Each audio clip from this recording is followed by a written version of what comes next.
Om Swastiastu. Om Avignamastu Namosidam. Om Sidirastu Tadastu Swaha.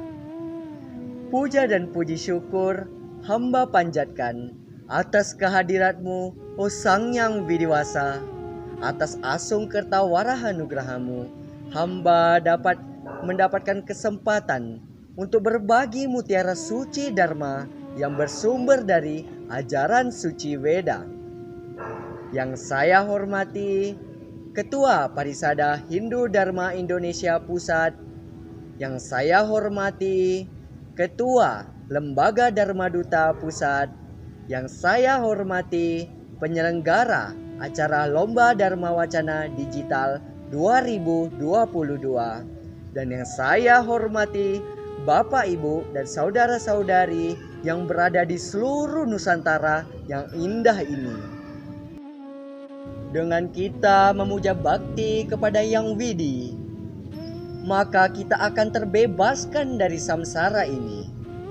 Sebelum saya memulai Dharma Wacana ini, izinkan saya untuk memperkenalkan diri. Nama saya Dandras, berasal dari Kota Medan, Provinsi Sumatera Utara. Bapak, Ibu, dan saudara-saudari yang terkasih, saya memiliki sebuah pulpen. Dan tentu saja, Bapak, Ibu, dan saudara-saudari semuanya pasti tidak asing dengan yang namanya pulpen.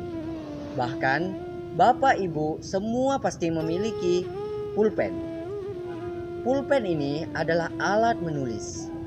Bayangkan saja, ketika kita tidak mengetahui fungsi daripada pulpen ini dan tujuan dari keberadaan pulpen ini, maka keberadaan dari pulpen ini akan sia-sia. Tetapi, jika kita mengetahui fungsi dari pulpen ini, maka pasti pulpen ini akan menjadi bermanfaat untuk kita. Tetapi, jika kita tidak mengetahui fungsi dari pulpen ini dan kita memanfaatkannya untuk hal yang tidak benar dan tidak kita ketahui, maka ujung dari pulpen ini akan menusuk kita atau melukai kita. Begitu pula lah seperti halnya seorang manusia. Setiap manusia yang lahir pasti memiliki yang namanya tujuan hidup, pasti memiliki yang namanya sebuah keinginan di dalam hidup.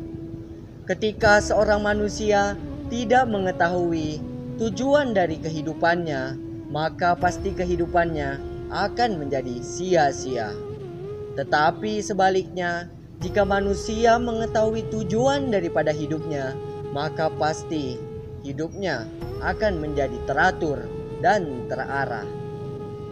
Bapak, Ibu, saudara-saudari yang terkasih, dimanapun Anda berada, setiap manusia yang lahir pasti memiliki tujuan hidup.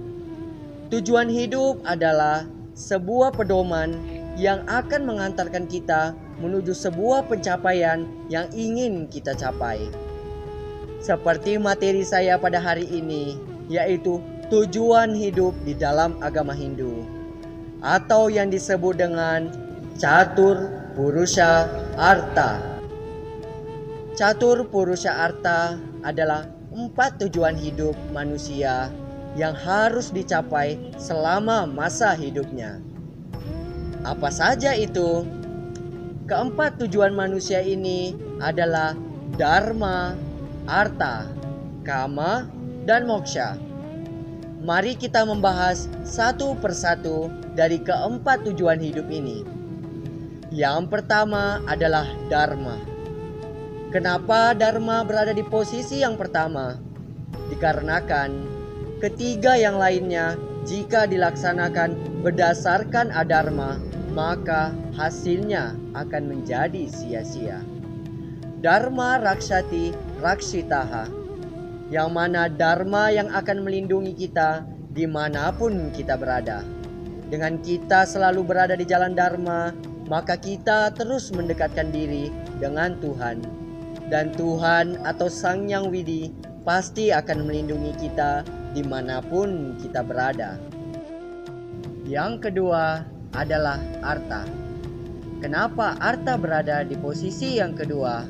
Karena harta adalah salah satu tujuan hidup manusia, yang mana harta harus dicapai karena pengertian dari harta adalah harta yang dimiliki manusia atau aset-aset yang membuat hidup manusia menjadi sejahtera. Yang mana harta juga adalah sebuah hal yang wajib menjadi tujuan hidup manusia. Karena tanpa adanya harta, maka kama dan moksha tidak akan tercapai. Seperti halnya, ada sebuah contoh. Jika seorang manusia tidak memiliki harta atau uang, maka dia pasti akan pusing. Kenapa? Karena dia tidak bisa memenuhi keinginan dan kebutuhannya sehari-hari. Dengan dia pusing dan dia tidak tenang, lalu bagaimana dia bisa mencapai moksha? Sementara di bumi saja dia tidak tenang. Demikianlah, harta yang kita miliki harus berlandaskan dharma. Yang mana harta yang kita dapatkan juga harus berlandaskan dharma, dan kita harus mempergunakannya juga dengan dharma. Yang mana di dalam agama Hindu ada 3 kegunaan harta yang sering dilaksanakan manusia. Yang pertama adalah banyak orang menggunakan harta untuk berdana punya kepada orang-orang yang membutuhkan. Yang kedua, banyak orang yang menggunakan harta hanya untuk keinginan kama atau nafsunya serta keinginan-keinginan duniawinya. Yang ketiga, banyak orang juga yang menggunakan harta untuk membangun sebuah usaha atau wirausaha untuk mendatangkan rezeki selanjutnya. Demikianlah harta yang harus kita dapatkan melalui jalan dharma dan kita pergunakan dengan jalan dharma juga. Karena kalau kita tidak mendapatkan harta di jalan dharma dan kita tidak mempergunakannya di jalan dharma, maka harta yang kita miliki maka pasti akan menjadi sia-sia dan tidak ada artinya.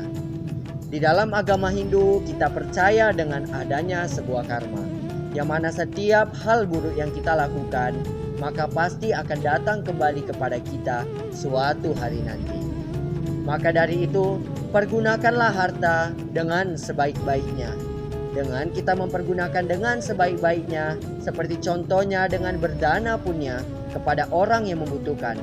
Karena yatnya terbaik di zaman Kali Yuga adalah dengan berdana punya kepada orang-orang yang membutuhkan.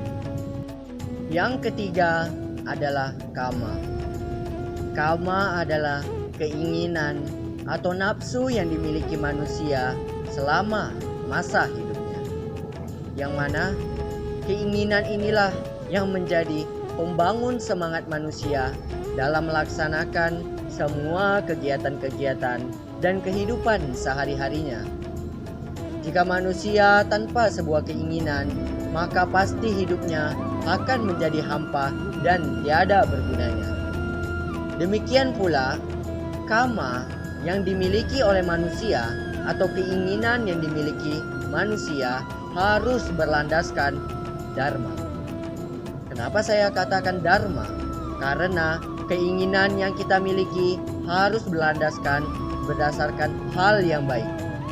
Jangan membuat sebuah keinginan yang berlandaskan hal yang tidak baik, karena itu akan menghancurkan kehidupan kita dan masa depan yang akan mendatang untuk diri kita sendiri. Jalankanlah segala keinginan kita berdasarkan dengan dharma. Dengan kita mewujudkan keinginan yang baik, maka pasti kita akan menghasilkan hal yang baik pula. Karena di dunia ini jika kita melaksanakan hal yang baik, maka segala hal yang baik dari segala penjuru akan datang kepada kita. Maka dari itu, dengan kita memilih sahabat, memilih teman, memiliki kekasih, dan lain sebagainya, kita harus memilih dengan jalan yang benar. Kita harus mendapatkannya dengan hal yang baik, dan kita harus berteman atau berkomunikasi dengan cara hal yang baik pula. Bapak, Ibu, dan teman-teman yang terkasih, yang keempat yaitu tujuan terakhir daripada agama Hindu atau tujuan kehidupan manusia, yaitu moksha. Moksha berasal daripada kata moksha yang berarti kebebasan, kemerdekaan yang harus kita raih untuk mendapatkan kehidupan yang sejahtera.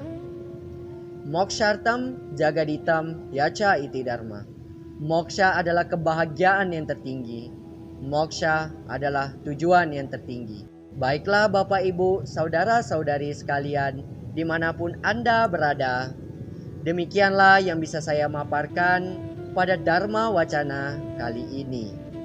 Bila ada tutur kata saya yang salah, saya mohon dimaafkan, karena saya adalah manusia yang tidak sempurna. Yang sempurna hanyalah Sang Hyang Widiwasa. Dengan kita memuja bakti kepada Sang Hyang Widi, maka niscaya moksha akan kita dapatkan. Dengan kita selalu melaksanakan segala karma baik, maka segala hal yang baik akan datang kepada kita pula. Sebelum saya menutup Dharma Wacana saya hari ini, jika ada salah kata saya memohon maaf kepada Bapak Ibu semuanya, dan saya memohon ampun kepada Ida Sang Hyang Widiwasa. Sebelum saya mengakhiri Dharma Wacana saya akan melantunkan sebuah sloka suci.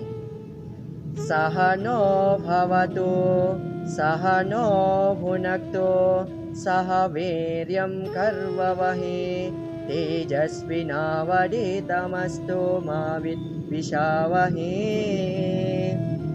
Om Vakratunda Mahakaya Suryakoti Samaprabha Nirvignam Guru Me Deva Sarvakaryesu Sarvada. O Sang Hyang Widiwasa, semoga seluruh alam semesta mendapatkan segala hal yang terbaik daripadamu. Semoga seluruh umat manusia dapat berkembang, dapat bekerja sama, dan dapat menimba ilmu yang lebih dalam lagi. Semoga seluruh umat manusia terhindar dari yang namanya permusuhan dan terhindar dari yang namanya pertentangan antara satu sama lain. Semoga segala rasa perdamaian selalu tercipta di antara sesama manusia, dan semuanya harus dilindungi oleh cahaya sinar kasih karuniamu. Semoga dengan segala karma baik yang kami lakukan akan menghancurkan segala karma buruk yang ada pada masa kini dan masa lalu kami. Samasta loka sukino bhavantu. Semoga segala hal yang baik datang dari segala penjuru. Saya akhiri dengan Paramashanti. Om Shanti Shanti Shanti.